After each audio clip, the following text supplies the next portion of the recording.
Too. Very good.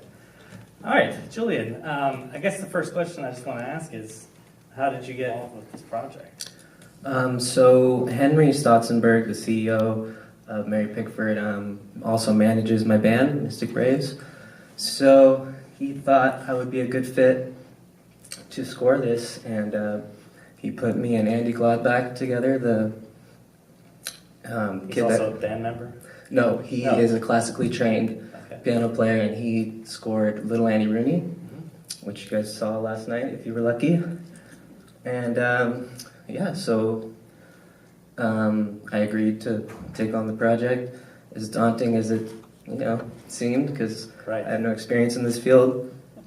And yeah, that would be something that I would have asked was, had you ever scored a film before? Right, yeah. So you have a 115-minute blank canvas. Exactly, right? And they were going to start me with a biograph, which is a super short film. It's like 12 minutes, and I said, yeah, we should probably do that. And they decided to just throw caution to the wind and have me go for the big, 72-minute guy. Right. So describe a little bit of your process. Do you work with like a DAW, or do you prefer to write down chords and improvise? Or so what was your process as far as approaching? So I just I watched the film a couple times, took some notes what was going on, but I guess I just kind of let the melodies come naturally, and I recorded like 4 or 5 little pieces of music. I sent them to Andy, and he applied them to characters, turned them into kind of the themes that they became, and we went from there. So we got together and stared at the movie on a projection and started the skeletal work, just laying down guitar and keys and sections and figuring out which themes would work, which parts, and that for me was the hardest part, because I was, out of my element, just kind of. So I let Andy kind of take the reins and direct the progress there, and then eventually, once the whole skeleton was done, we started putting layers on, and that was a little bit more up my alley as a band kind of guy. And yeah, I would play bass and guitar, and Andy played a Wurlitzer, and Andy would kind of also direct me in there. I'd be playing something, and he'd say, I don't think that's working, let's try it like this, and I'd do that, and he'd say, I don't think that's working. So I was kind of his little puppet on a string for the most part, but yeah, a lot of it is my playing and his sort of vision, arrangement-wise. Right. Were you given any notes from the Mary Pickford Foundation about what they wanted in terms of style, or they wanted your style? They wanted Henry wanted a rock and roll opera sort of thing for this. And when I first watched it, I kind of envisioned a more folky, earthy toned score. And but we went with Henry's wants and produced a very rock-tinged score. There was almost, there was no violins, it was pretty much all electric. Drums, electric guitar, bass, and the Wurlitzer. And we screened it at Chapman for the film students there. And they pretty much hated it. So we got critiques back, and it was almost just like, love the film, hated the score. And so we went back to the drawing board and decided a less is more approach would fit a lot better. And so we took out almost all the electric guitar, a lot of the drums, and we put in some banjos, some mandolin, which are 2 instruments I'd never played before. So I had to learn, how to shape certain chords on the mandolin as we went. And then Andy wrote beautiful string parts, which I think really brought the film to life. Brought out a lot of the emotions in the characters and stuff. But yeah. There are a couple moments that maybe we would consider to be more traditional scoring, or that they sort of almost Mickey Mouse, they come forward and become more like sound effects. Right. So like the animal noises from, and then later on the sound of the ghost, right? So were Right. those how were those planned and the specific moments decided? Yeah, we didn't want to be over the top with those kind of things, but for the Boo Bears moment where she's kind of booing at them, we had to put something there. And originally it was a fuzz guitar going bow, and it was just kind of like abrasive and stuff. So we put the flute and the violins kind of doing that right there, and it seemed to work a lot better. Yeah. Do we have any questions from the audience? Would anybody like to ask? Go ahead. When you were watching the film for the first couple of times, did they actually have a score like the original score, or was it just No. silent? Yeah, it was completely silent, and so I guess I just watched it and envisioned what it would sound like. But it's a lot to think about when you're watching it for the first couple times. So I think as we went on, it got a little more easier to do. Mm-hmm. Julie, can you tell us about the next film that you're scoring for the Mary Pickford Foundation? Oh, sure, yeah. Elena's got me doing A Little Princess, which is the classic story, and I think it's going to be pretty interesting. Yeah. Right. How do you feel about possibly the idea that the character of Fanchon in the film is a pretty modern character for 1915, right? Yeah. And by scoring it with modern music, it kind of says that the film is a little bit ahead of its time. Was that at all intentional, or what do you think about that? I don't know if that was intentional, but on the Pickford Foundation's part, I know that they want to, bring a modern take to all these older films, and maybe once that is something that happens, you will see that maybe a lot of these films were ahead of their time and are maybe tackling on subjects that are, current issues today or relevant in today's world. So, yeah. Yeah. I kind of see that connection, though, because Fanchon's a modern character. Mm-hmm. She's not afraid to pick a fight with a bully. She'll Badass. stand up for herself. She's free-spirited, Mm-hmm. So I hear that in the music very Cool. much. Thank you. Yeah.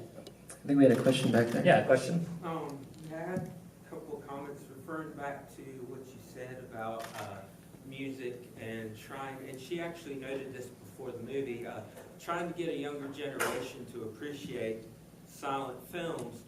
And what you spoke of earlier, when you came to the project, you had noted how you kind of envisioned the score as being more earth tones and kind of less loud guitar.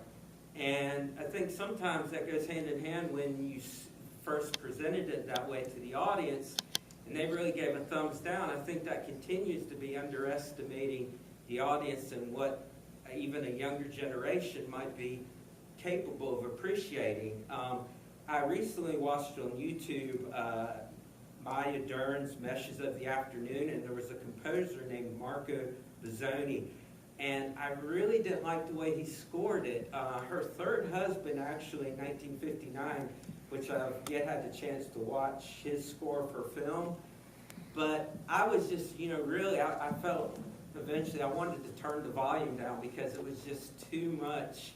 It was just too much, and I felt like when I watched this now, I said, now this is scored right, because it just really had almost a new age sensibility at some points, and I really liked how he scored it. I liked that it wasn't too much, and I felt like at some points the music really invoked the character's feelings.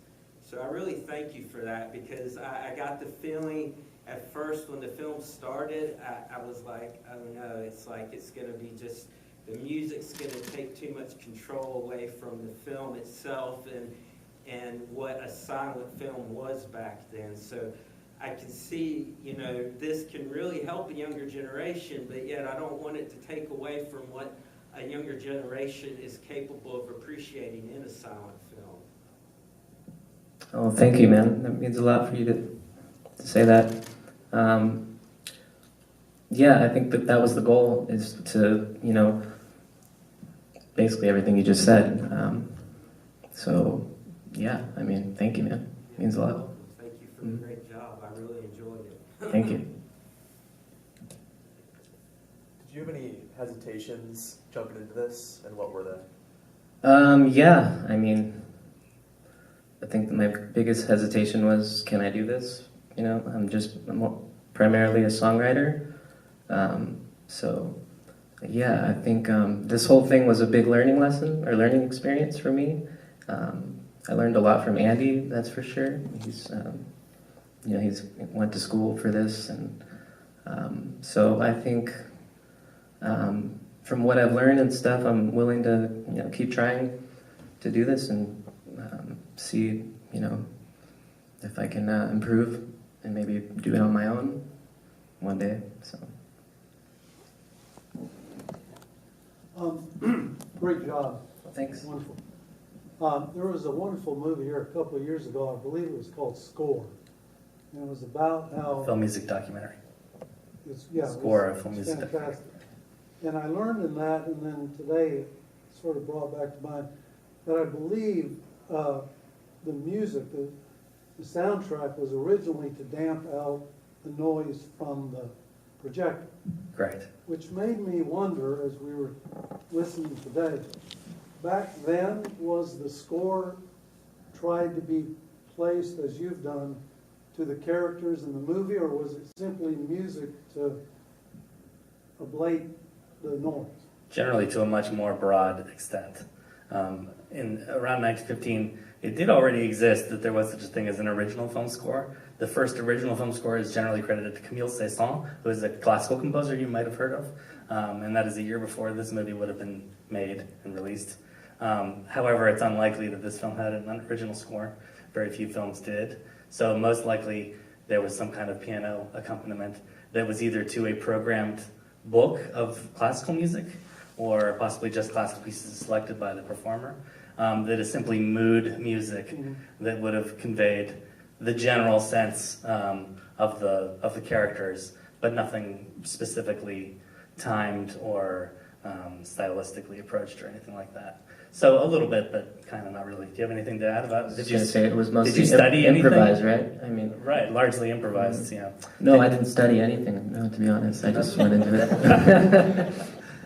Well, sometimes it might be a good idea to kind of know what else has been done and to either pay homage or to go in a separate direction. So, I mean, did you know about any other? Because there are silent films being rescored. It's kind of a thing now, you know. I don't know if you had any influences from any other films being scored in a modern way or anything you looked at. I didn't know, and I didn't know that was even happening actually. So I'll have to do my homework now. Well, maybe not, because you want to keep your original voice. Yeah, keep it fresh and stuff. Right. Yeah. Julian, do you envision your own career taking a Danny Elfman turn and maybe doing more soundtracks and leaving one behind? Not really. I think I'll always be more of a band kind of person.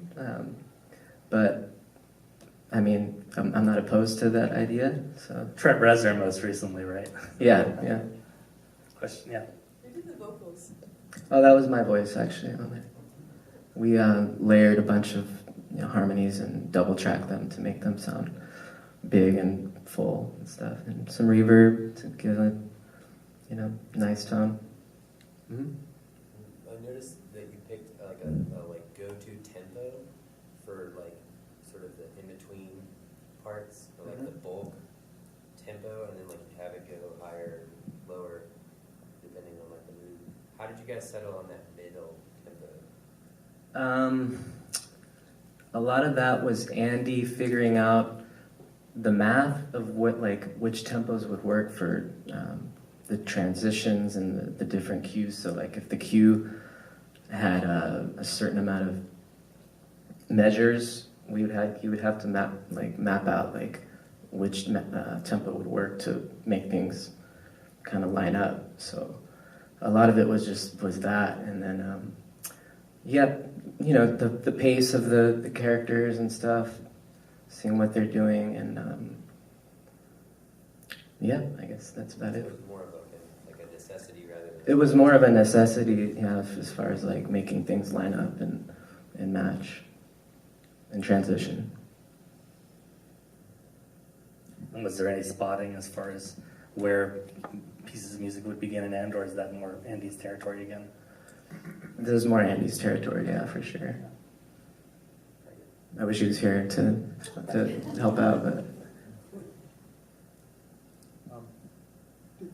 Does it change your awareness when you see a movie now and you're listening to a score? Does it change your awareness of what you're hearing? And, oh, maybe I could. yeah, definitely. I think before doing this, I probably wasn't even paying attention to the scores of movies because I was just, like watching it just to enjoy it. And now that I've worked on a thing like this, it definitely kind of opened up a sense in my ears to actually hear what's going on and think about it and critique it or be influenced in certain ways. Did you find it to be more work or fun or a wonderful blend of both? A wonderful blend of both. I think it was challenging, but also I had a lot of help. We were given a lot of freedom, a lot of time to work on it. I think we started this like 2 years ago, maybe even 3. And, it was a very flexible process because I had tours I had to do. Andy was in school. But yeah, we formed a pretty good bond and friendship over the experience. And we ate a lot of good lunches on the account of Mary's expense. So thank you, Mary. And I loved it. It was really, really fun. I can speak from my experiences. There's nothing quite like a finished product. Yeah. That it makes you forget all the pains and, True. everything you went through because it's so satisfying to see it complete. Yeah, it was nice to see it here for display on such a beautiful, screen in theater. What's your favorite movie about a rock band, whether it's real or fictional? Oh man. I just watched that movie The Dirt about Motley Crue. I wouldn't say it's my favorite, but it's it was interesting to see how much those guys partied and went crazy. The Bohemian Rhapsody was beautiful. I love that film. The Doors movie is really cool, even though it's a bit over the top, I think.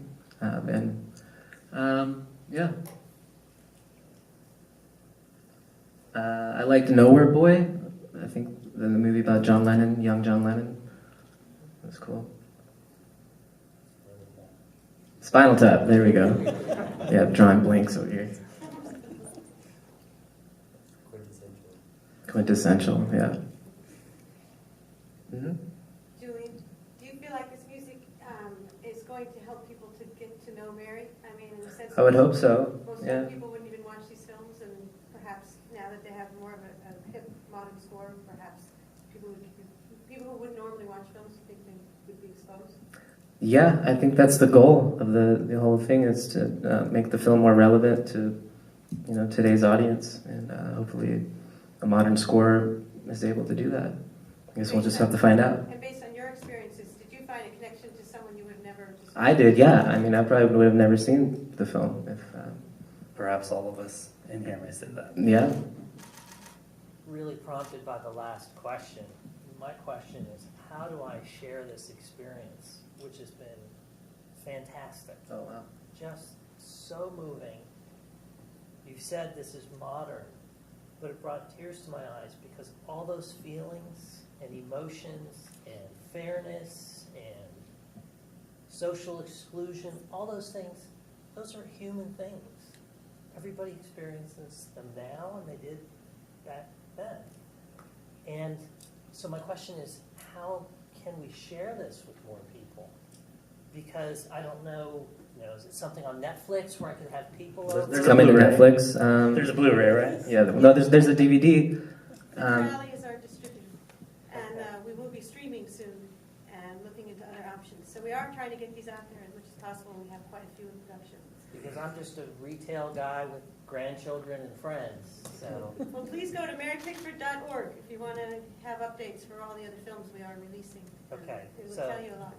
Nailed it, spot on, to the score and also to the original work. Thank you. Thank you, Julian. Oh, thanks, guys. Pleasure. Thanks for having me. That's great.